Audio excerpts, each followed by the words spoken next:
Okay, we're back with our latest edition of our Commissioner Spotlight, and this this this episode is kind of a special one because the individual we have here I can say a lot about. We got Commissioner Barbara Ellerbrook with us this morning. How are you today? I'm good. Thank you, Ray. Well, Commissioner Ellerbrook was appointed in November of 2017. She's currently our longest tenured commissioner. She actually served 3 terms as chair, and she actually served during all the COVID stuff. During the COVID, she was our chair, and she was actually our chair that the year following COVID. So I've relied heavily on Commissioner Ellerbrook during those times. I think we had daily phone calls with one another while we were sequestered in our houses. So Barb has been a very integral commissioner for our commission. She served, like I said, she served 3-year term during COVID. She's actually served a couple years as vice chair. She's been secretary. Have you ever been treasurer? I think that might be No, the only thing, only no. only Treasure, position she did treasure, I not don't hold. do. Only position she did not hold was treasurer, but she's also served on a variety of committees with the commission. Right now, even though she doesn't hold an office, she is a member of our Personnel and Policy Committee. So even though she's faded into the background a little bit, she's still a very integral part of our commission, and we appreciate her service to the commission all these years. And I keep telling her she needs to stay on and and keep fighting with us. So, um, with that, I would like to start off by asking the question, tell us a little bit about yourself, both professionally and personally, hobbies, affiliations, things of that nature.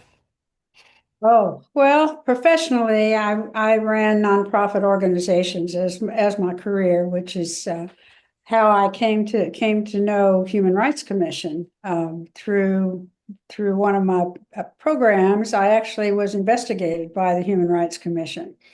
And I just found it very interesting, the whole process. So, many years later, I had an opportunity to join the Human Rights Commission, in which I did, and I'm so glad I did.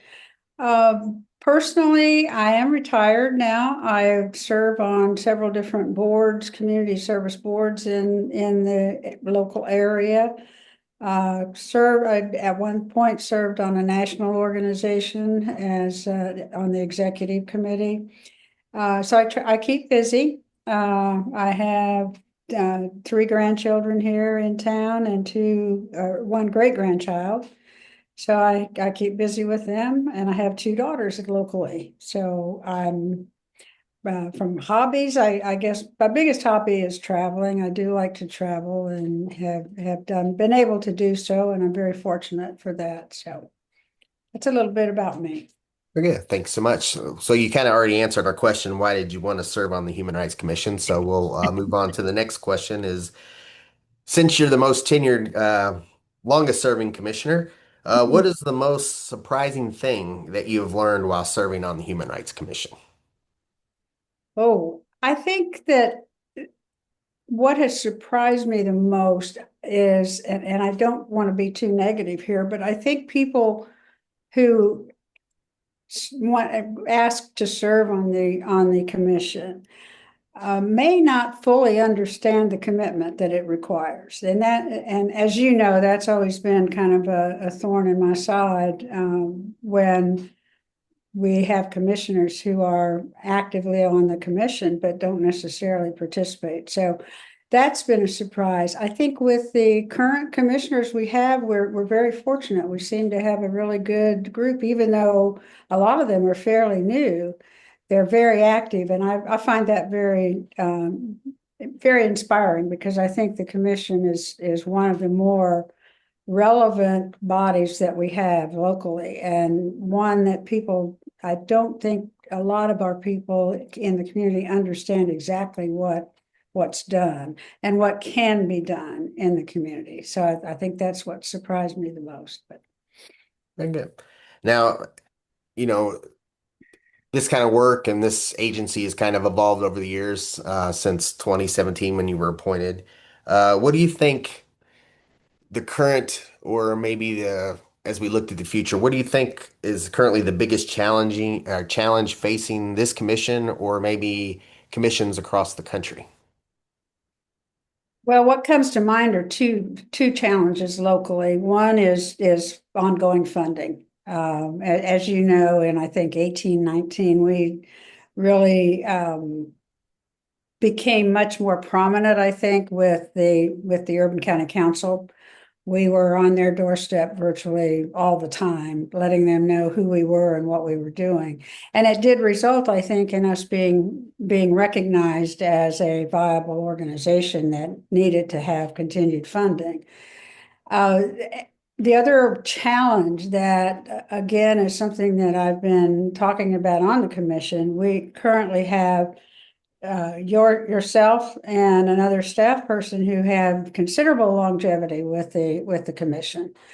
Those two positions are crucial, and I believe as a significant challenge to us, we need to be planning for um, transition, and that's something that we have talked about on personnel, and I'm hoping that we can focus on that because we could face a pretty serious issue if we had to replace either one of you within a very short period of time. So that's a significant challenge to us, along with the funding as well. Okay. And I'm going to kind of adjust this question because a lot of the spotlights I've been doing is the newer people that you've actually been talking about that have recently joined or joined within the last year or so.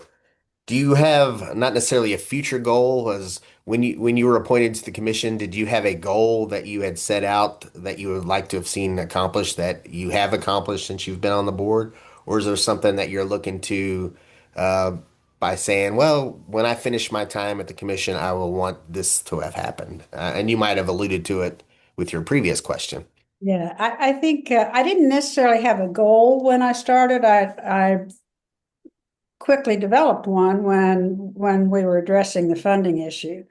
And that became a goal for me to have the Urban County Council recognize us more than they have in the past, which we accomplished. We also accomplished a significant delay in getting our annual audits done. That was a huge, I think, accomplishment, not just of me, but one that was kind of fostered, I think, by the committees that executive committee that we had at the time that pushed for that, which we did. We got it. We made that. We accomplished that goal, and it was significant, I think. But my personal goal, I think, is to make sure when I leave that the commission is stronger than it was when I joined. And hopefully that we can bring the new commissioners along to have that same goal in place. And again, with the new ones we have, I'm quite pleased with the ones that we have. Okay. Okay. Well, that concludes our serious line of questioning. We'll kind of move to a little lighter questions, and I call it the rapid fire round, but it's not so rapid. So the first one, you've alluded to the fact that you've done a lot of traveling. You've gone to Cuba recently and things. Is there a vacation out there that's still a dream vacation for you? I don't necessarily have a dream vacation. I've been doing a considerable amount of travel in the States in the last couple, 3 years, which I find very interesting. I love the West, the mountains. I've come to love the mountains and our national parks, I think, are treasures that we all need to participate in. And recently I was in Yellowstone and the Tetons, and those are just magnificent areas. I'm planning a trip to the Amazon in Oh, wow. January or February. We just now started talking about that, and then in addition to that, I've got a couple more trips planned next year as well. So I'm just trying to focus more on the States, but the Amazon trip came up and sounds pretty exciting to me. So Oh, that's, yeah, that would be amazing. yeah, yeah. So that's kind of it. I was fortunate enough, we were fortunate enough to be able to travel a lot internationally, and I have all those memories which are hard to replace too. Oh, absolutely. What about do you have a favorite movie? Um, I still like Shenandoah. That's probably way before your time, but it's a great movie and I do watch it when I have it when it pops up, which it does occasionally, but it was a long time ago. But that's a one I could watch several times over. Okay. So let's say you win $1 million in the lottery. What would be the first thing you'd go out and buy? Oh gosh, I don't know. I'm not sure that I would probably spend a lot on myself. Again, I've been very fortunate and been able to have a lot of the things that I wanted, not necessarily needed, but wanted. I guess what I would probably do is figure out where I could best use that money to help my local community because I am pretty active in the community in various roles, and we have a lot of needy organizations that do good work, but they need help. So that's probably what I would do with that money. Okay. So if you could have lunch with somebody living or deceased, who would that person be? Gee, uh, hmm. I would have to think on that one. As you know, I'm kind of political. It's kind of my one of my hobbies. I think probably down that avenue, I would like probably to have lunch with Marco Rubio. I he I'd like to pick his brain. That and then the other one that probably comes to mind would be Charlie Kirk. I would like to have dinner or lunch with Charlie Kirk. Good. Okay. Now the last question on this round is if you could have a superpower, what would that superpower be? Oh, geez. I don't know. I think there's a lot of sadness in this world, and I would like to be able to take some of that away. I think people are too serious, in my opinion, in a lot of different areas and take things too seriously, which ends up being painful for them when it doesn't have to be. So I think something along those lines would probably be where I would go. All right. Okay. All right. Very good. So you've passed both rounds. So congratulations. We don't have to go back and ask anymore. This is the opportunity where I throw it back to the commissioner and ask if it's not mandatory, but if you have any closing statement you would like to make, now would be a good time for that. Well, in closing, I would like to emphasize that the commission does exceptional work. The staff that we have now are truly exceptional in their willingness to work hard and do the things that are required and even go beyond some of that. And that includes you. Yeah, I've seen you work beyond what's normally required of you. And as you said earlier, we used to have daily talks. So, and sometimes not just during work hours, it's sometimes before and after work. So, I think that's something that I'm proud to be a part of this commission and tell people that I sit on the Human Rights Commission. Oh, thank you.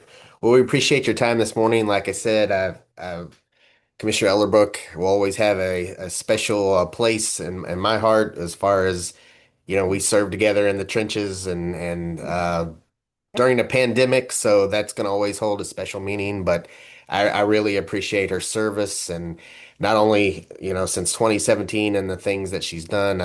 There's times, at least one time I can remember where she was like, I think I've done enough. I'm like, no, you need to stay with us. And so Yeah. as long as I can convince you to stay, I really look forward to your future contributions because I think you really add a lot and you hold your fellow commissioners accountable and the knowledge that you bring is cannot be replicated or duplicated. So we appreciate your service. And I thank you for joining us today and participating in our spotlight. So thank you so much. Thank you, Ray. And with that, we'll conclude.